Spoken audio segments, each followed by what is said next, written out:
dimulai. Bismillahirrahmanirrahim. Oke, kita absen terlebih dahulu ya, Nak. Maya Leviana Sari, Melin Ayu Nisa, Meta Putri Utami, Muhammad Budi Setiawan. Sakit, Bu. Mana dia, Nak? Semoga dia cepat sembuh ya, dan semoga dia bisa beraktivitas dan bisa mengikuti pembelajaran kita. Anak-anakku semuanya, halo. Hai. Hai. Halo. Oke, siapa yang masih ingat materi kita minggu kemarin? Ya? Bukan hari akhir, Bu. Iya. Beriman kepada hari akhir. Apa saja tanda-tanda hari kiamat? Ada yang tahu, Nana? Bu, Ya, apa? diangkatnya orang bodoh jadi pemimpin, Bu. Ya, ada lagi? Nadila? Keluarga Ya'juj dan Ma'juj. Iya, di sebelah sini tanda-tanda kiamat. Iya, beri atas dulu teman-teman. Oke, anak-anak, jadi tanda-tanda kiamat itu menunjukkan bahwa kalau kehidupan ini tidak berlangsung lama, maka dari itu kita sebagai seorang muslim harus mengimani hari kiamat dan juga merupakan salah satu dari rukun iman. Oke, anak-anak, kita hari ini belajar tentang akhlak terpuji kepada diri sendiri. Apa tadi? Akhlak terpuji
Oke, orang kelompok 1 di sini ya, Nak.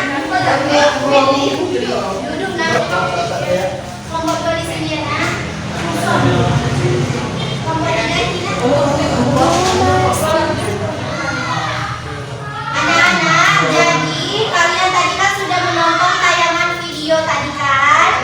Nah, kalian mencari apa yang terjadi dalam video tersebut. Fenomena orang tuanya mengambil alih tugas seorang anak kan?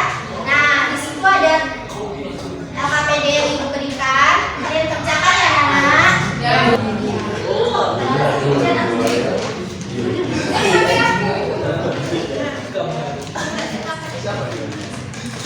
Kelompok yang ini gimana, Kak? Gini ya, gini kok gitu. Oke. Kelompok ini ada yang ingin ditanyakan, Nak? Oh iya, kamu bikin aja apa yang kalimat Oke, sekarang kelompok 1 kita dengarkan ya dan perhatikan temannya yang ingin presentasi. Ya, Nak?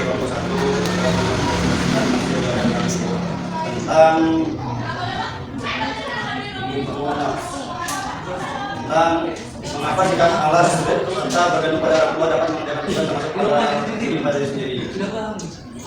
Jadi jawaban di sini Bu, yaitu yang pertama konsep hukum nafs yaitu kepada diri sendiri. Dalam Islam itu Bu, mencintai diri sendiri dengan cara yang sesuai dengan Islam dan mengenal pada diri sendiri secara maksimal, menjauh usaha dari hukum dan cara. Kemudian pertanyaan kedua, dapat mengerti apa yang bagi seorang pelajar Bu, yaitu mendapatkan nilai rendah secara konsisten, berikhlas dan sendiri terima berkorban di dunia dan Oke, terima kasih beri aplaus dulu untuk kelompok 1. Jadi anak-anak dari kelompok 1 ini dapat di tayangan video ini ada dampak buruknya. Kenapa bisa tidak naik kelas, tidak bisa memahami materi pembelajaran dengan baik ya. Oke, sekarang kelompok 2 silakan presentasinya. Oke. Kelompok nomor 1 menyuruh mengerjakan tugasnya sendiri. Kedua, mengerjakan tugasnya sendiri. Kedua, benar diri dalam bertanya. Ketiga, perawatan istri. Beri atas terlebih dahulu. Ya. Jadi itu jawaban dari kelompok 2 ya. Jadi dia mampu menyelesaikan ini pembelajarannya. Oke, kelompok 3.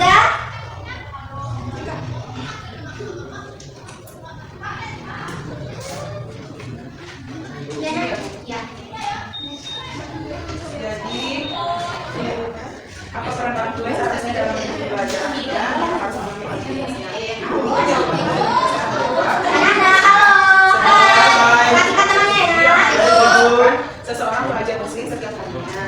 Jadi, apa yang harus dipelajari oleh seorang muslim itu, dia harus menyelesaikan tugas dengan usaha sendiri, jujur terhadap hasil pekerjaannya, disiplin dalam belajar, tidak bergantung kepada orang lain untuk melakukan kewajibannya. Iya, terima kasih. Beri atas dulu. Oke, jadi itu merupakan peran orang tua. Peran orang tua itu membimbing anaknya belajar. Bukannya orang tua yang malah mengerjakan. Itu tidak boleh. Makanya kita harus bekerja keras seperti yang Ibu sampaikan tadi. Yang kembalikan mejanya seperti semula. Hari ini kita belajar bahwa berilmu dan bekerja keras adalah merupakan akhlak terpuji. Nah, dari video tadi kita dapat memaparkan bahwa kita harus kalau ada tugas dari sekolah itu kita harus kerjakan. Jangan suruh orang tuanya yang mengerjakan ya. Nah, itu merupakan tanggung jawab kita sebagai siswa. Oke. Nah, jadi itulah penutup dan kesimpulan kita pada hari ini. Ketua kelasnya pimpin doa kita pada hari ini, Nak. Sebelum mengakhiri kelas pada hari ini, lebih baik kita berdoa. Berdoa dimulai.